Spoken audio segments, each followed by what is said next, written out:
आइए, missile man के रूप में डॉक्टर एपीजे अब्दुल कलाम के अद्भुत सफर पर जाने से पहले एक नजर उनके शुरुआती जीवन और उन संघर्षों पर डालते हैं जिन्होंने उनके चरित्र को गढ़ा। 15 अक्टूबर 1931 को तमिलनाडु के रामेश्वरम नाम के छोटे से गांव में जन्मे डॉक्टर कलाम का बचपन सादगी और कड़ी मेहनत से भरा था। उनके पिता जैनुलाब्दीन एक नाविक और स्थानीय मस्जिद के इमाम थे, जबकि उनकी मां अशियम्मा एक गृहिणी थीं। सीमित साधनों के बावजूद परिवार ने शिक्षा और मूल्यों के महत्व पर जोर दिया। छोटी उम्र से ही कलाम ने परिवार की आय बढ़ाने और अपनी पढ़ाई के लिए अखबार बेचे। सीखने की उनकी जिज्ञासा और लगन शुरू से ही दिखती थी। पक्षियों की उड़ान से प्रेरित होकर उन्होंने उड़ने और आसमान की खोज करने का सपना देखा। उनके दृढ़ संकल्प ने उन्हें पढ़ाई में आगे बढ़ने के लिए प्रेरित किया और अंततः उन्हें सेंट जोसेफ कॉलेज तिरुचिरापल्ली में भौतिकी का अध्ययन करने के लिए छात्रवृत्ति भी मिली। डॉक्टर कलाम की यात्रा चुनौतियों के बिना नहीं थी।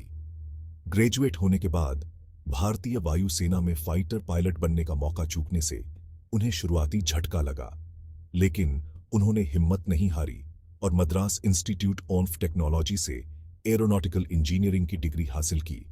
वहां अपने समय के दौरान उन्होंने अपने समर्पण और नवीन सोच से अपने प्रोफेसरों को प्रभावित किया। उनकी पहली बड़ी परियोजना रक्षा अनुसंधान और विकास संगठन DRDO के वैमानिकी विकास प्रतिष्ठान में थी, जहां उन्होंने एक होवरक्राफ्ट परियोजना पर काम किया। हालांकि यह परियोजना सफल नहीं रही, लेकिन इसने एयरोस्पेस इंजीनियरिंग और मिसाइल प्रौद्योगिकी में उनके शानदार करियर की नींव रखी। ज्ञान और उत्कृष्टता की डॉक्टर कलाम की निरंतर खोज ने उन्हें अंततः भारतीय अंतरिक्ष अनुसंधान संगठन ISRO तक पहुंचाया, जहां उन्होंने भारत के पहले उपग्रह प्रक्षेपण यान SLV-3 के विकास में महत्वपूर्ण भूमिका निभाई, जिसने 1980 में रोहिणी उपग्रह को कक्षा में सफलतापूर्वक स्थापित किया। इस उपलब्धि ने भारत के अंतरिक्ष कार्यक्रम में एक महत्वपूर्ण मील का पत्थर स्थापित किया और डॉक्टर कलाम को एरोस्पेस के क्षेत्र में एक प्रमुख व्यक्ति के रूप में स्थापित किया। जैसे जैसे हम मिसाइल मैन के रूप में उनके योगदान को जानने के लिए आगे बढ़ेंगे, डॉक्टर कलाम के शुरुआती जीवन की सादगी और अटूट संकल्प को याद रखना जरूरी है। उनकी कहानी सपनों, कड़ी मेहनत और दृढ़ता की शक्ति का प्रमाण है। इसीलिए आपको डॉक्टर कलाम के बारे में जानना जरूरी है। साधारण शुरुआत से लेकर भारत के सबसे बड़े पद तक उनका सफर किसी कहानी से कम नहीं है। 15 अक्टूबर 1931 को तमिलनाडु के एक छोटे से गांव में जन्मे डॉक्टर कलाम का एक मछुआरे के बेटे से भारत के राष्ट्रपति बनने तक का सफर वाकई प्रेरणादायक है।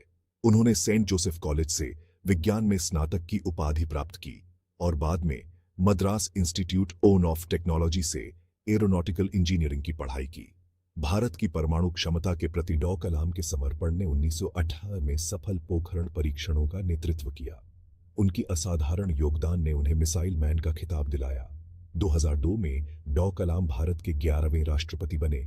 उन्हें राजनीतिक संबंधों के बजाय उनकी योग्यता के लिए चुना गया था। अपने आखिरी समय में भी डॉक्टर कलाम देश की सेवा कर रहे थे। 2015 में जब उनका निधन हुआ, तब वे IIM शिलांग में छात्रों को एक व्याख्यान दे रहे थे। उनका जीवन और शब्द देश भर में लोगों के मन को प्रज्वलित करते रहते हैं, हमें याद दिलाते हैं कि जुनून और समर्पण से कुछ भी संभव है। डॉक्टर कलाम को याद करते हुए एक सच्ची किंवदंती। डॉक्टर एपीजे अब्दुल कलाम का जीवन न केवल कड़ी मेहनत और समर्पण का प्रमाण था, बल्कि ज्ञान का खजाना भी था। उनके शब्द लाखों लोगों को प्रेरित करते रहते हैं, हमें सपनों, दृढ़ता और निरंतर सीखने के महत्व की याद दिलाते हैं। यहां उनके कुछ सबसे प्रभावशाली उदाहरण दिए गए हैं।